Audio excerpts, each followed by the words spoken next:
के इस online lectures में आप सबका बहुत बहुत स्वागत है। फेडरलिज्म इन इंडिया पाठ्यक्रम के जिस विषय पर आज हम चर्चा करेंगे वो है सेंटर स्टेट फाइनेंशियल रिलेशंस, केंद्र राज्य वित्तीय संबंध। जब हम केंद्र राज्य वित्तीय संबंध के बारे में बात करते हैं तो हमारे संविधान में इसके बारे में बहुत विस्तृत जानकारी दी गई है। मुख्य रूप से अगर आप अनुच्छेद 268 से अनुच्छेद 293 तक पढ़ेंगे तो आपको कर माने टैक्सेस के बारे में जानकारी मिलेगी कि किस तरह का टैक्सेस का स्ट्रक्चर होना चाहिए, संबंध का आधार किस तरह से होना चाहिए। दूसरा, राजस्व के बारे में आपको भी जानकारी मिलेगी और ग्रांट्स इन एड माने सहायता अनुदान की राशि किस तरह के होगी, इसके बारे में भी आपको जानकारी मिलेगी। बहुत विस्तृत और स्पष्ट रूप से जानकारियाँ दी गई है और ये जानकारी जो है इसका आधार ये है कि जो यूनियन लिस्ट या केंद्र सूची होगी, केंद्र सूची की जो विषय हैं उसके ऊपर पार्लियामेंट अधिकृत है अपना कर लागू करने के लिए। स्टेट लिस्ट या राज्य सूची से संबंधित विषयों पर स्टेट लेजिस्लेचर या राज्य की विधायिका वो अधिकृत है अपना कर लागू करने के लिए।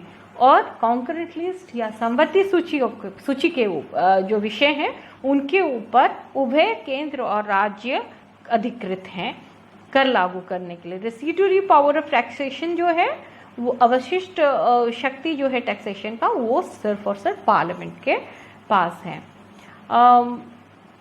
फाइनेंशियल रिलेशंस के बारे में जब हम बात करते हैं केंद्र और राज्य के बीच में तो कुछ बिंदुओं पे फोकस करना आपके लिए बहुत सुविधाजनक होगा समझने के लिए पूरा जो फ्रेमवर्क को।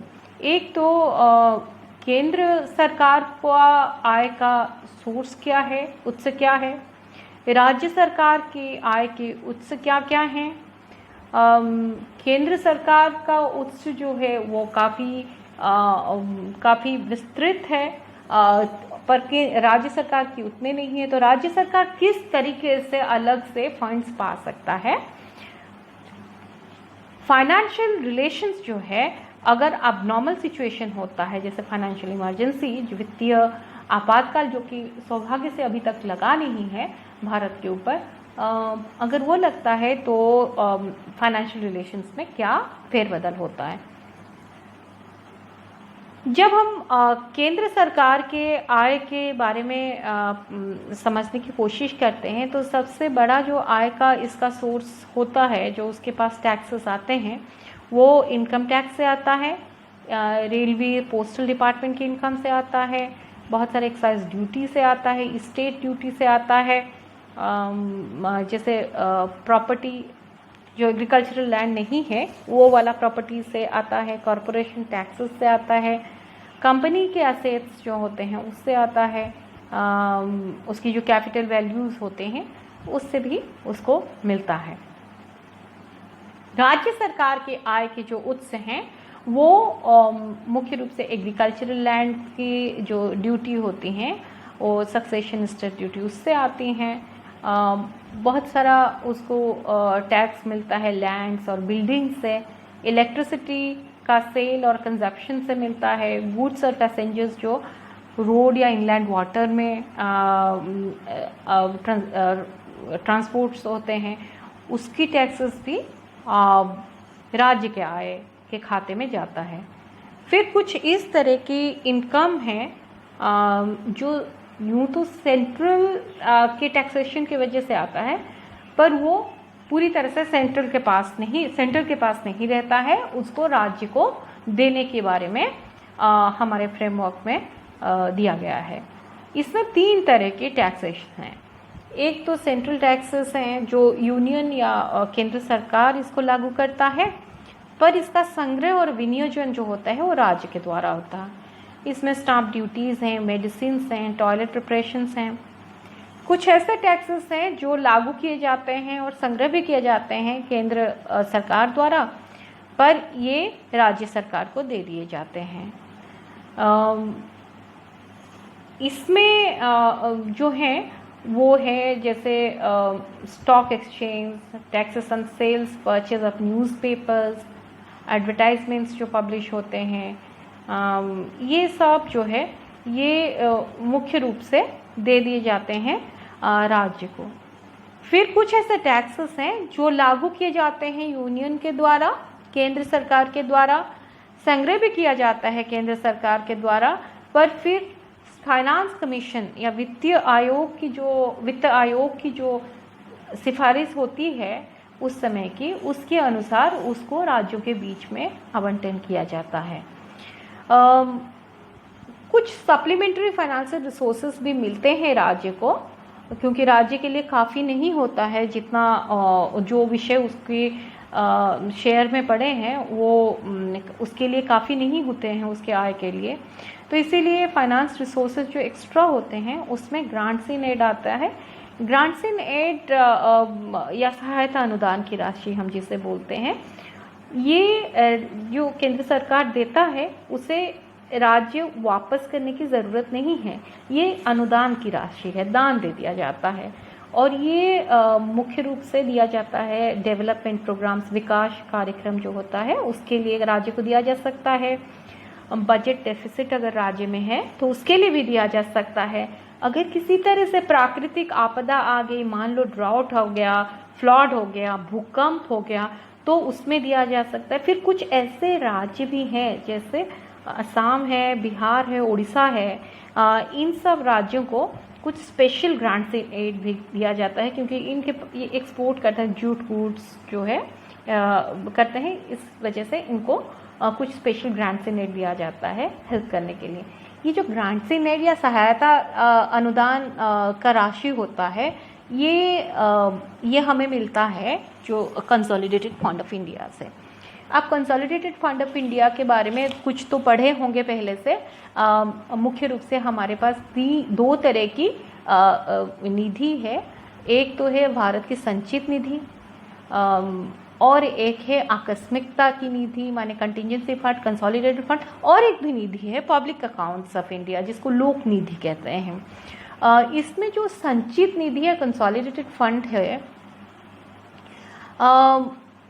ये 266 जो आर्टिकल हमारे संविधान के हैं उसमें इसके बारे में जिक्र किया गया है।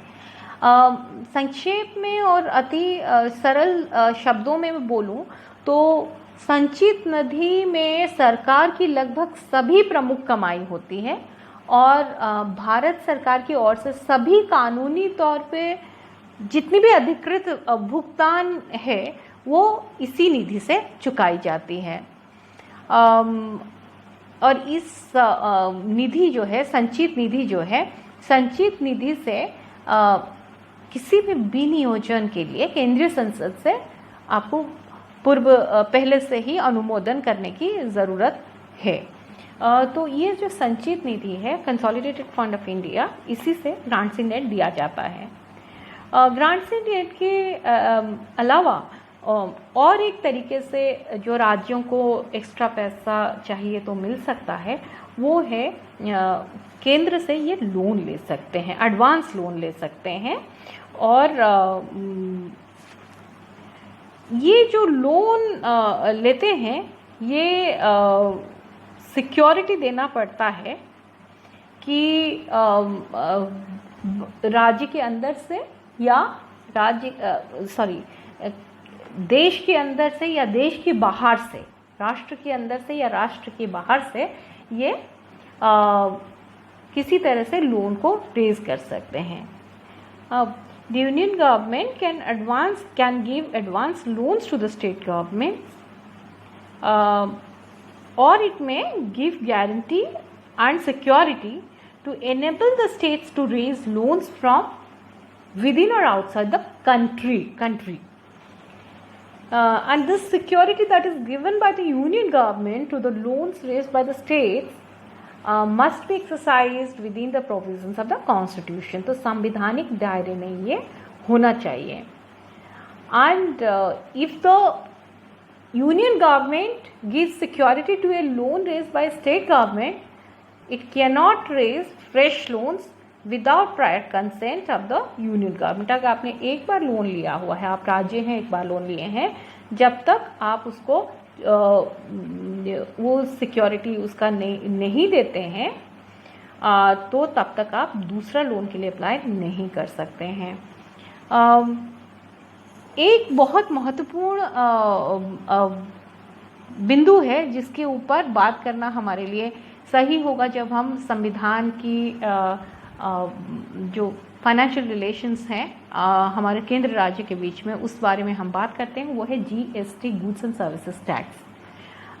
गुड्स एंड सर्विसेज टैक्स को लेके बहुत इस बीच में चर्चा हुई है, ये आप ज़रूर सुने होंगे। गुड्स एंड सर्विसेज टैक्स जो है GST, उसकी अगर हिंदी में हम बोलें तो हम उसको वस्तुएं और सेवा कर के रूप में बोल सकते हैं। ये जो है ये 101वां 101st कॉन्स्टिट्यूशनल अमेंडमेंट के द्वारा 2017 की प्रथम जुलाई से लागू किया गया।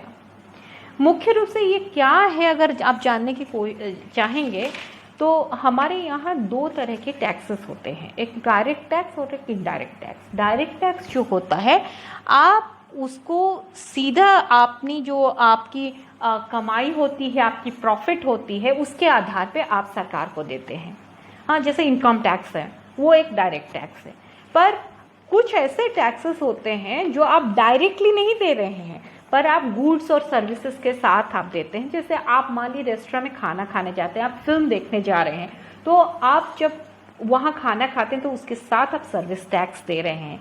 तो ये जो है ये आप गवर्नमेंट को सीधा नहीं दे रहे हैं पर ये इनडायरेक्ट टैक्सेशन। तो इस तरह के बहुत सारे इनडायरेक्ट टैक्सेस हैं। GST के माध्यम से जो करने की कोशिश किया गया है कि ये पूरा जो इनडायरेक्ट टैक्सेस था वो अलग अलग तरीके से था, राज्यों का अलग अलग सिस्टम था, केंद्र का अलग अलग सिस्टम, पूरा सारे इनडायरेक्ट टैक्सेस को ये एकीकृत करने की कोशिश की गई है कि एक एकीकृत व्यवस्था के तहत इसको लाया जाए, सिंगल टैक्स रेजिम में इसको सब्ज्यूम किया जाए अलग अलग टैक्सेस को। तो इसमें बहुत सारे सेंट्रल टैक्सेस जो थे, जैसे central excise duty, additional excise duty, service tax, additional customs duty जिसको काउंटरवेलिंग ड्यूटी भी कहा जाता है, special additional duty of customs, ये सब पूरी तरह से GST के तहत आ सकते हैं। और स्टेट टैक्सेस भी हैं, जैसे वैल्यू एडेड टैक्स, वैट है, entertainment tax, octroi, entry tax, purchase tax, luxury के टैक्स, जो आप अगर कोई गैम्बलिंग करते हुए देखते हैं, आप गैम्बलिंग बेटिंग के भी टैक्सेस होते हैं, उसके ऊपर जो टैक्सेस लगते हैं ये सब आपके स्टेट टैक्सेस हुआ करते थे और अब ये GST के तहत आ जाएंगे। GST को चलाने के लिए ये जो एकीकृत एक बाजार बनाने की कोशिश की गई है, इसके लिए एक परिषद की भी निर्माण की गई है, GST काउंसिल। ये GST काउंसिल का जो मुख्य कार्य है ये नई टैक्सेस रिकमेंड करना है और कि GST के तहत कौन से टैक्सेस, कौन से सेस चार्जेस को हम ला सकते हैं, इसके बारे में भी वो रिकमेंडेशंस देता है, और कौन से गुड्स और सर्विसेज को नहीं लाना है इसके बारे में वो बात करता है, रिकमेंडेशंस देता है। जो GST काउंसिल के चेयरपर्सन हैं वो यूनियन फाइनेंस मिनिस्टर होते हैं, और यूनियन फाइनेंस मिनिस्टर तो चेयरपर्सन होती हैं, जैसे कि अभी हमारे निर्मला सीतारामन जी हैं। उनके साथ union minister finance in charge of revenue, जो यूनियन मिनिस्टर स्टेट होते हैं, इन चार्ज ऑफ रेवेन्यू और फाइनेंस होते हैं, वो भी उसमें होते हैं। हर राज्य जो है वो एक मिनिस्टर को नॉमिनेट करता है वहाँ पे। यहाँ की जो डिसीशंस ली जाती हैं GST काउंसिल में, वो उभय राज्य और केंद्र की मिलीजुली डिसीशंस होती हैं। जब फाइनेंशियल इमरजेंसी या वित्तीय आपातकाल के बारे में हम बात करते हैं, ये एक अबनॉर्मल, एक बहुत ही ऐसा परिस्थिति होता है जो बहुत मुश्किल समय अगर देश पे आ पड़ी हो, तभी ये फाइनेंशियल इमरजेंसी आपातकाल लगाया जाता है। और जैसे कि मैं बार बार बोलती हूँ कि हमारी सौभाग्य है कि अभी तक भारत में वित्तीय इमरजेंसी नहीं लगाया गया है, वित्तीय आपातकाल की ऐसा समय नहीं आया है। वित्तीय आपातकाल में क्या होता है कि यूनियन गवर्नमेंट संपूर्ण रूप से नियंत्रण में होता है राज्यों के फाइनेंसेस का। वो डिसाइड करता है कि फाइनेंशियल प्रोप्राइटी या वित्तीय औचित्यता क्या होंगे, कौन से सिद्धांतों से राज्य की जो वित्तीय लेन देन है वो चलेगा। वो चाहे तो अगर ज़रूरत है, उसे लगता है तो वो सैलरीज जो है वो कम कर सकती है, वो अलाउंसेस कम कर सकती हैं जो स्टेट गवर्नमेंट के एम्प्लॉयज़ हैं। जो मनी बिल्स होते हैं स्टेट लेजिस्लेचर्स द्वारा पास किया गया है, वो जब तक राष्ट्रपति की कंसिडरेशन नहीं होती है तब तक वो आगे नहीं बढ़ती हैं। तो फाइनेंशियल इमरजेंसी एक ऐसा समय हो सकता है जिसमें बहुत सारी परिवर्तन आते हैं। जब हम संविधान में जो दिए गए संस्थाओं के बारे में बात करते हैं, केंद्र राज्य संबंध के से जुड़ा हुआ, तो सबसे पहले हमारे नज़र में आता है फाइनेंस कमीशन, वित्त आयोग। वित्त आयोग आर्टिकल 280 280 में इसके बारे में दिया गया है। इसमें एक चेयरपर्सन और 4 मेंबर्स होंगे, इस तरह का प्रावधान है। ये जो चेयरपर्सन होंगे, माना जाता है he should be a very experienced person in the field of public affairs of the union और ऑफ द स्टेट्स। केंद्र या राज्य के पब्लिक अफेयर्स के बारे में एक बहुत जानकार व्यक्ति होंगे। और जो 4 मेंबर्स होंगे उनमें से एक हाई कोर्ट के जज होने चाहिए, एक व्यक्ति ऐसे होने चाहिए जिनको एक्सपर्टीज़ हो फाइनेंस और अकाउंट्स के ऊपर। 3rd मेंबर ऐसे होने चाहिए जो फाइनेंशियल एडमिनिस्ट्रेशन की क्षेत्र से हों, और 4थे मेंबर ऐसे होने चाहिए जो इकोनॉमिक्स में स्पेशल नॉलेज रखे हों। मुख्य रूप से 2 कार्य होते हैं फाइनेंस कमीशन के। एक तो it recommends the proportion of central taxes to be distributed among the states. राज्यों के बीच में किस तरह से कौन सा प्रोपोर्शन, कौन सा रेशियो में दिया जाए, अलग अलग टैक्सेस, सेंट्रल टैक्सेस का डिस्ट्रीब्यूशन किया जाए, इसके बारे में बात करते हैं। ये याद करिए, हमने अभी कुछ देर पहले पढ़ा कि कुछ ऐसे सेंट्रल टैक्सेस होते हैं जिसको लागू तो सेंटर करता है, यूनियन करता है, पर इसकी इनकम जो होता है वो डिस्ट्रीब्यूट कर देता है राज्यों के बीच में। तो इसका प्रोपोर्शन डिसाइड करता है फाइनेंस कमीशन। द्वितीय, it also determines the principles of grants in aid to be given out of the consolidated fund of India। भारतीय संचित निधि से जो ग्रांट्स इन एड मिलता है राज्यों को अलग अलग समय पे, चाहे विकास के लिए हो, बजट डेफिसिट के लिए हो, चाहे कोई प्राकृतिक आपदा आ गई इसलिए हो, तो ये सब वो फाइनेंस कमीशन की सिफारिश से होता है। आज हम बात करते हैं और एक बहुत महत्वपूर्ण हमारे सामने संस्था है, वो है नीति आयोग। अब ये नीति आयोग जो है वो 2015 में, इसका फुल फॉर्म है national institution for transforming India, NITI, NITI Aayog. ये 2015 में इसको सेटअप किया गया। 2015 में ये जब आया तो ये प्लानिंग कमीशन जो हमारा पहले था, उसको प्लानिंग कमीशन को रिप्लेस करके बदल के ये नीति आयोग आया गया। जो प्लानिंग कमीशन था वो एक एक्स्ट्रा कॉन्स्टिट्यूशनल बॉडी था। वो संविधान में प्लानिंग कमीशन के बारे में किसी अनुच्छेद में लिखा हुआ नहीं था, पर प्लानिंग कमीशन बहुत महत्वपूर्ण हुआ करता था पूरी प्लानिंग जो करने के लिए, पूरा भारतवर्ष के लिए विभिन्न राज्यों को किस तरह से अनुदान दिया जाएगा, किस तरह से उनका क्या ज़रूरतें हैं, इन सब को वो देखता था। तो प्लानिंग कमीशन इनफैक्ट सारे कमीशंस में अगर देखें तो प्लानिंग कमीशन बहुत इंपॉर्टेंट हो गया था, हालांकि वो एक एक्स्ट्रा कॉन्स्टिट्यूशनल बॉडी था। ये प्लानिंग कमीशन ही था जो 5 ईयर प्लान्स बनाता था। और ये 5 ईयर प्लान्स को जो कोऑर्डिनेट करने के लिए कि किस तरह से ये 5 ईयर प्लान्स को कोऑर्डिनेट किया जाए, आगे बढ़ाया जाए, राज्यों तक पहुंचाया जाए कि राज्य ठीक से इसको इम्प्लीमेंट कर सके जो भी पैसा दिया जा रहा है इस आधार पे। तो इसके लिए और एक संस्था जो अभी भी है वो है नेशनल डेवलपमेंट काउंसिल या NDC, जो कि 1952 में इस्टेब्लिश किया गया था। पर अभी ये भी बात हो रही है कि प्लानिंग कमीशन तो गया, उसके साथ नेशनल डेवलपमेंट काउंसिल की भी आवश्यकता बहुत रही नहीं, तो इसको भी समाप्त करने की बात चल रही है। पर अभी फिलहाल आज के समय में नेशनल डेवलपमेंट काउंसिल है। नेशनल डेवलपमेंट काउंसिल जो है उसमें मुख्य रूप से प्राइम मिनिस्टर होते हैं, चेयरपर्सन या अध्यक्ष, और उनके साथ कैबिनेट मिनिस्टर्स होते हैं, सारे चीफ मिनिस्टर्स जितने स्टेट्स के सारे लोग होते हैं, और सारे प्लानिंग कमीशंस के जितने मेंबर्स होते थे वो लोग भी होते हैं। ये भी प्लानिंग कमीशन के जैसा एक एक्स्ट्रा कॉन्स्टिट्यूशनल बॉडी है। और पर ये प्लानिंग कमीशन और NDC जो नेशनल डेवलपमेंट काउंसिल है, ये दोनों मिलके पूरा प्लानिंग और की जिम्मेदारी जो है इन्होंने ली हुई थी। पर नीति आयोग जो कि 2015 में आया, इसने प्लानिंग कमीशन को हटाकर ही आया है, और ये आज उसकी जगह पे एक नया पॉलिसी थिंक टैंक के रूप में आया है। प्लानिंग कमीशन को ये हटाने की जो ज़रूरत महसूस हुई, इसका मुख्य कारण है प्लानिंग कमीशन का जो अप्रोच था टुवर्ड्स डेवलपमेंट एंड प्लानिंग।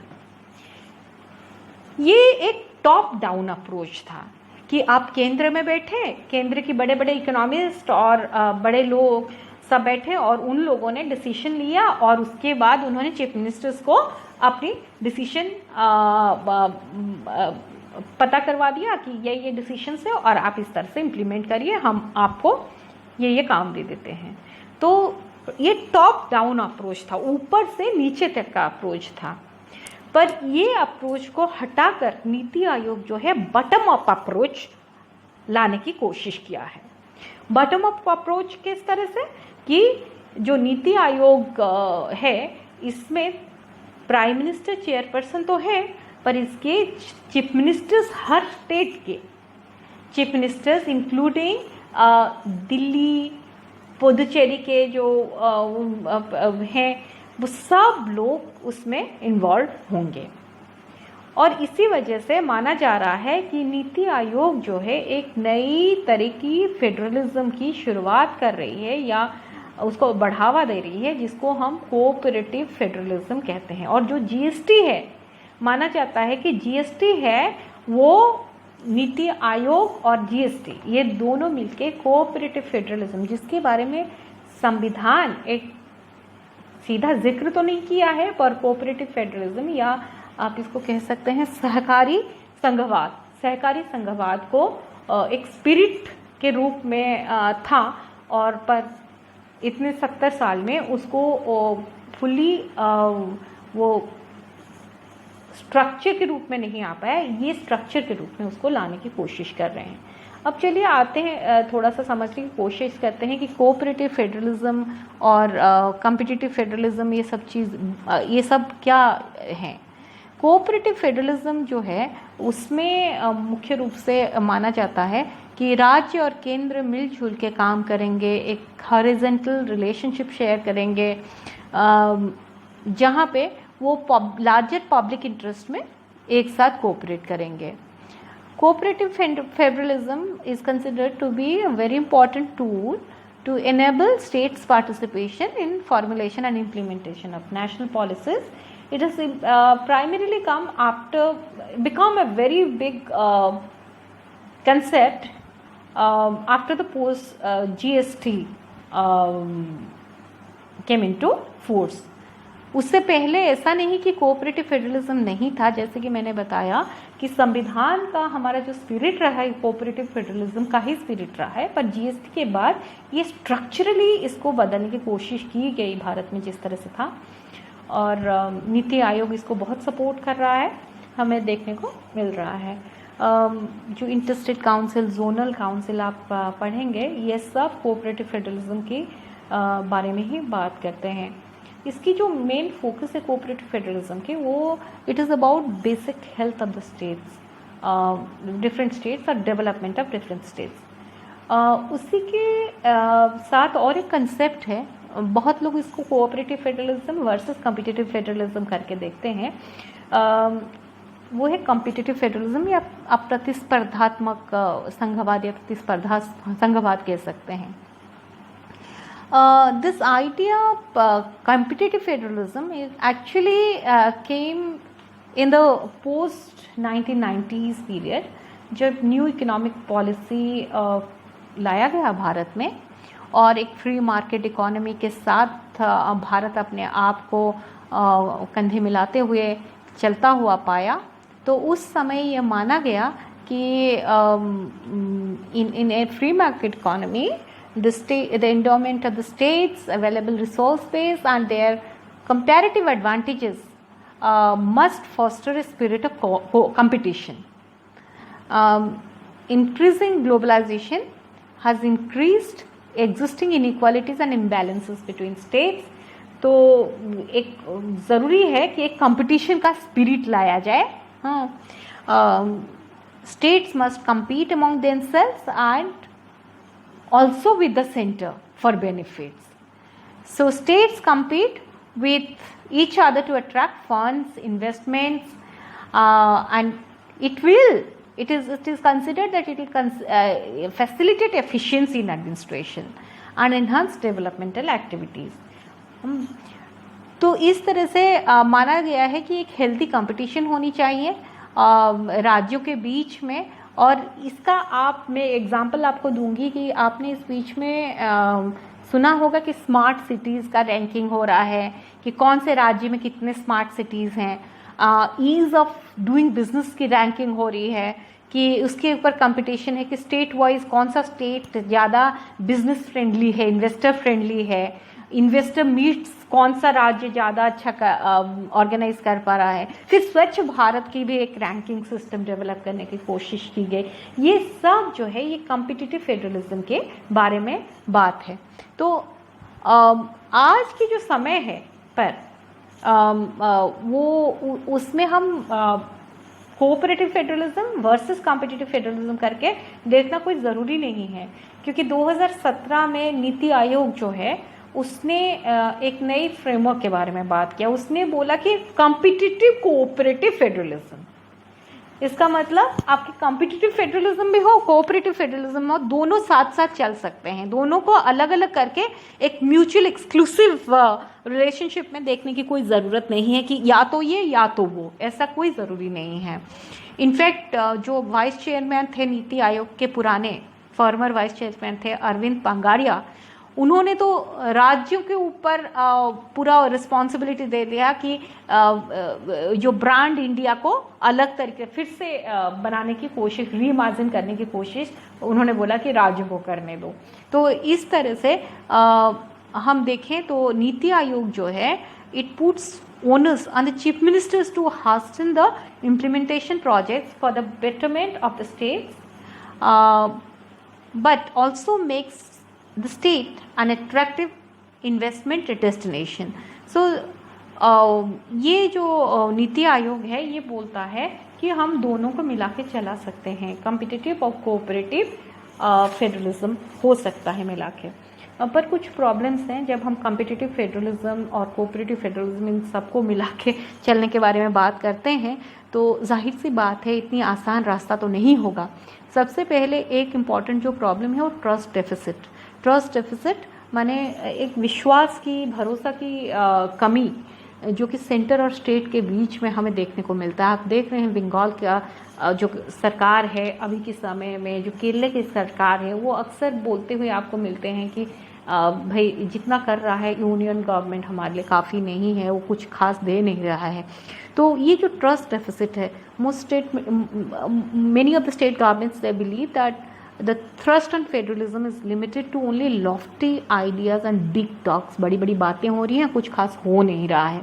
हाँ, तो उनका कहना है कि हमारे साथ आप ठीक से हैंडल नहीं कर रहे, कुछ स्टेट्स को आप बहुत इंपॉर्टेंस दे रहे हैं, हमें नहीं दे रहे हैं। तो ये एक जो ट्रस्ट डेफिसिट है ये बहुत महत्वपूर्ण है। दूसरा, धीरे धीरे आप देखेंगे तो जो वेलफेयर स्कीम्स हैं उसके ऊपर बहुत फोकस नहीं है। तो ये श्रिंक कर रहा है। जो डिविजिबल पूल्स हो सकते हैं उनको ये श्रिंक कर रहा है कि जो पैसा, जो संसाधन हो सकते हैं, जो निधि हो सकती है, वो कम हो रहे हैं। तीसरा, ये भी देखने की ज़रूरत है, आप कंपटीशन के बारे में बात कर रहे हैं, पर क्या हमारे भारत में सारे राज्य जो हैं वो एक इक्वल पेडेस्टल पे हैं? आप ये देखिए, जैसे वेस्ट बंगाल है, बिहार है, उड़ीसा है, असम है, इन लोगों के साथ बहुत बहुत इश्यूज़ हैं। आप उनको गुजरात या महाराष्ट्र के लेवल पे नहीं ला सकते हैं। तो there are states which have protested against the uniform approach of funding. और उनका कहना है कि हम कंपटीशन किस तरह से करें। हर स्टेट कंपटीशन के दूसरे स्टेट के लेवल पे खड़ा होकर कंपटीशन नहीं कर सकता है। तो ये एक प्रॉब्लम है। कुछ राज्यों ने ये बात भी कहा है कि रेवेन्यू लॉस हो रहा है जीएसटी सिस्टम की इम्प्लीमेंटेशन द्वारा। स्पेशली जो अमीर राज्य हैं उन लोगों ने बोला है कि ये कॉम्पिटिटिव फेडरलिज्म तो आप कर रहे हैं, पर जीएसटी का सिस्टम उससे जोड़ दिए हैं और इससे हमारा रेवेन्यू लॉस हो रहा है। तो इस तरह से बहुत सारी दिक्कतें हैं जिसको ठीक करने की ज़रूरत है। अभी तक आज की जो हमने पढ़ाई की है उसमें जो बिंदुओं पे हमने फोकस किया है वो ये है कि इंडियन कॉन्स्टिट्यूशन मुख्य रूप से यूनियन की तरफ एक टिल्ट या बायस के साथ फाइनेंशियल रिलेशनशिप का एक जो ढांचा निर्माण करता है, ये हमने देखा। जैसे स्टेट्स डिपेंडेंट होते हैं सेंटर के ऊपर फंड्स और रेवेन्यूज़ के लिए। बहुत सारे जो हमारे इंस्टीट्यूशंस है, फाइनेंस कमीशन पुराने समय में जो प्लानिंग कमीशन था वो सब टॉप डाउन अप्रोच से चलते थे। ये एक प्रॉब्लम था। तो राज्य उनके ऊपर पूरी तरह से डिपेंडेंट थे, राज्य को मिल रहा है नहीं मिल रहा है, राज्य के नज़रिए से काम नहीं हो रहा था। CAG से कंट्रोलर एंड ऑडिटर जनरल जो एक सेंट्रल बॉडी है वो डायरेक्शंस देता है कि